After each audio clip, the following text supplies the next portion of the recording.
So let me just tell you what this is, alright? So in predisposed eyes, introduction of positive pressure in the anterior chamber, for example, when you put in the infusion, right? This results in a sudden deepening of the anterior chamber and widening of the pupil. Okay, so the intraocular pressure rises very sharply, and then the patient experiences a severe pain when this develops. So this is a deep anterior chamber to start off with. Alright? The iris is in contact with the capsule here, right? But when you have done your capsulorhexis, and then you're going to put in your fusion to start the phaco, after all the hydrodissection, everything's been done. The moment you introduce it to the infusion, you find that this chamber deepens unexpectedly, very deep, deeper than what you expect. And then the pupil will become very, very wide, dilated, and then you find your patient starting to move. Okay, you say, right? So this is what this is about, right? So what happens when you put in infusion? What is the pathogenesis of this problem? So filling the anterior chamber with viscoelastic actually causes equatorial and zonular stretch and a 360-degree of iris with the anterior capsule contact. Okay, so now you've expanded and filled up the anterior chamber to do your capsulorhexis. Then you introduce the irrigation, and this causes the anterior chamber volume to increase and you get a reverse pupil block. So basically, when you increase your infusion here, the iris contacts onto the capsule like you would get in a acute angle closure glaucoma. But now, instead of having a very shallow chamber, this is reverse pupil block when the pressure is coming from the front. You have a very deep chamber, right? So the mechanism is still the same as acute angle closure glaucoma, where you have iris contacting the anterior capsule, but the pressure is coming from the front, so you get a very deep chamber instead of a shallow chamber. Okay, so the sudden deepening of the anterior chamber and widening of pupil with acute rise in pressure develops, and this induces significant discomfort and pain if the surgery is done under topical anesthesia. But of course, for the beginner, you are doing it under a regional block, and very often this will go unnoticed. Okay, and the patient will not move because he has got no pain, right? It's been taken away by anesthesia. But you will have an excessively deep anterior chamber that necessitates holding the instruments more vertically, like your phaco probe, going very, very vertical, very deep, and this increases the range of focus required. And you find that when you're doing it, why I can't focus? Okay, I cannot see to the depth of the trough. You have to keep focusing down because your chamber has suddenly become very deep. Right? And as you try to go deeper and deeper and deeper, you lose focus. So you find surgery very difficult to do. Right? And this is actually very common in high myopes and also in patients who are post-vitrectomy. Okay? So watch out for these two. Right? So maybe you will not be doing post-vitrectomy cases, but inevitably you may have a high myope coming into your list. Right? So how can we reverse this? Is it possible to reverse it? Because if not, you'll find surgery very, very difficult. Okay? When we talk about putting in capsular tension rings, to put in the capsular tension ring in a very, very deep anterior chamber is really challenging. Okay?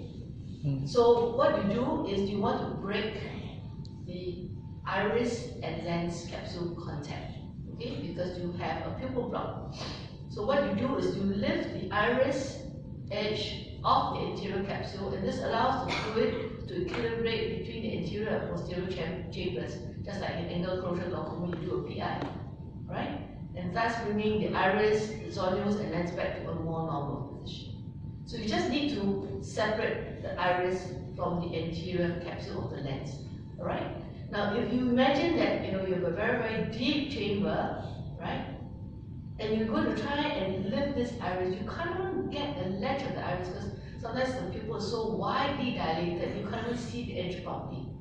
Okay, and to get under that, to lift it up, it can be very challenging. So actually, when this was published by Bob Sioni to explain the pathogenesis, I wrote in a letter to the editor, JCRS, and I said alternatively, actually what we can use is a phaco needle to gently press back onto the anterior capsule until the iris lifts off. Okay, so you can break the contact by pushing instead of lifting. So you push back on the anterior capsule or you lift the iris. Okay, but I can tell you it is far easier to push on the anterior inferior capsule, then lift the iris, which keeps getting pressed down by the continuous positive pressure from the infusion that's ongoing. So if you try and lift it off, very often you just see a lot of pigment being dispersed, and the worst thing to do is to mess with the iris, right, before the case has begun. But let's say you're doing a case under a regional block and you continue phaco because you've not recognized it, but you say, oh gosh, the chamber is so terribly deep, pupil is wonderfully big, right? You'll find that suddenly halfway during your phaco or early in your phaco, suddenly the chamber becomes shallow again and your pupil starts to suddenly myose. Okay, that's when by manipulating the nucleus around, you have inadvertently pressed on that capsule and you have broken the contact between the iris and the anterior lens capsule. And so you reverse the pupil block and then you see suddenly a pupil comes in. But what has happened in the meanwhile, right, is that your iris has become ischemic, right, because of high positive pressure and become floppy, right? So the moment there's any contact break, you find that the pupil really snaps to become smaller and smaller and smaller, and much smaller than when you began the surgery because the iris is not ischemic. Alright, so you want to be very careful about this to actually relieve the liddus the moment you recognize it or anticipate it. Okay, because if you do that, you'll find that cases that are relieved very late, they can end up with the Tourette-Savalier syndrome, which means that the pupil is just fixed and dilated after surgery. And you know that your pupil cannot come down, you cannot see properly, you have a lot of glare. For intermediate, for near vision, it's all very poor. Okay, and you will have a bad outcome just because you didn't recognize this early to relieve it. So the reversal of pupil block is delayed, you get meiosis because of prostaglandin release from ischemia. Then the reverse pupil block repeats on initiating infusion each time you introduce the infusion in. So let's say you've done your phaco, you take out your probe, and then you're going to do IA, you introduce your infusion again. It will again block because of a similar mechanism, and it should be handled in a similar manner.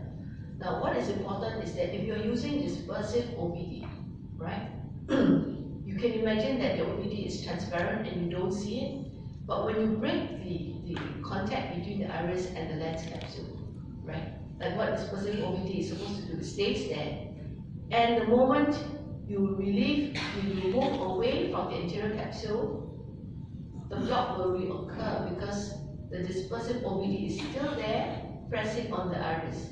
So you need to actually remove a bit of the dispersive OPD, right, from over the iris before you do the breaking of the contact between the iris and the lens. Okay, so aspirate a bit first, okay, and then do the relief of the contact of the iris on the capsule by pressing with your phaco needle gently without aspirating onto the anterior capsule. Okay? But of course, if you already know that a case is predisposed, you can try to avoid this problem. You can reduce the bottle height when you introduce infusion. So for a very high myope, I have a special setting on my phaco machine, and I call it myopic phaco. Right? So the bottle height to start off with is 30. Right? So when you introduce infusion, the chamber will deepen. It will continue to deepen. Alright? But it gives you the time to break the contact between the iris and the lens. Right? And then I'll tell my nurse, okay, now increase the infusion bottle height up to the normal. So maybe 17, maybe 18. And then you continue with phaco. Right? So you can avoid it. Right? Or alternatively, with the Centurion, we have active fluidics, which allows you to set the pressure and maintain the pressure inside the eye so that it does not exceed what you feel is comfortable for the eye and for the iris, right? And you can have a ramp that is gradual increase in the pressure that you want to achieve within the anterior chamber. So you have a slow ramping up of the IOP in the eye, and so you don't get the same ouch effect. Okay?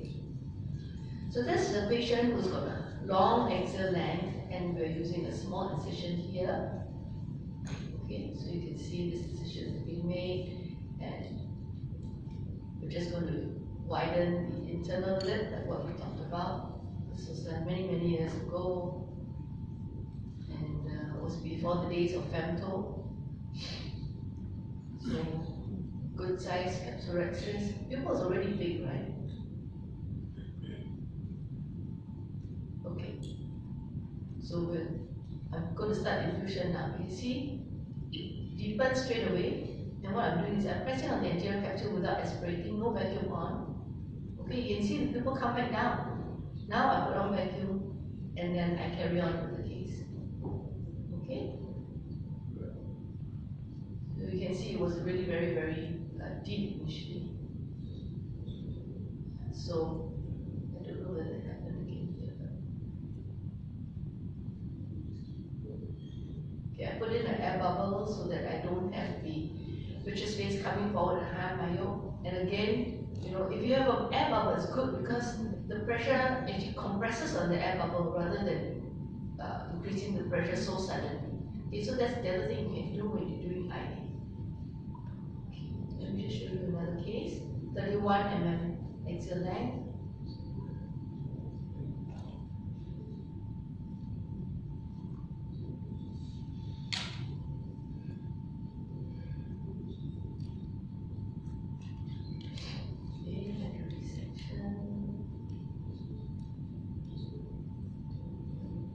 See, the pupil suddenly widen.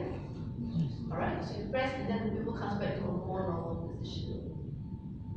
Okay, but as I said, you can avoid this even happening by having a very low ortho height as you enter and quickly press on the anterior capsule before you see it widen. Okay. Okay. Let me just show you the next video, which you can see there are two videos. And the left one is the standard phaco, and the right one is with active fluidics. Okay. Both of them are high myopes. And you'll see when we introduce the infusion, what happens with this one. Straight away the pupil widens, and this is with active fluidics with a slow run. And you don't get an ouch, you don't get a widening of the pupil like this. You see, this is very wide. I have to break the contact between the two. Okay.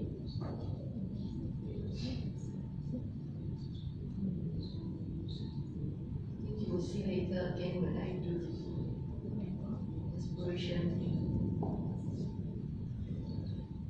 So both are very similar. The timing of the video is the same, so that you can compare between the two. Okay. You see the rapid, slow rapid. Okay, so this one, nothing happens. But when this one goes in, again the pupil is very wide, you can see. Okay.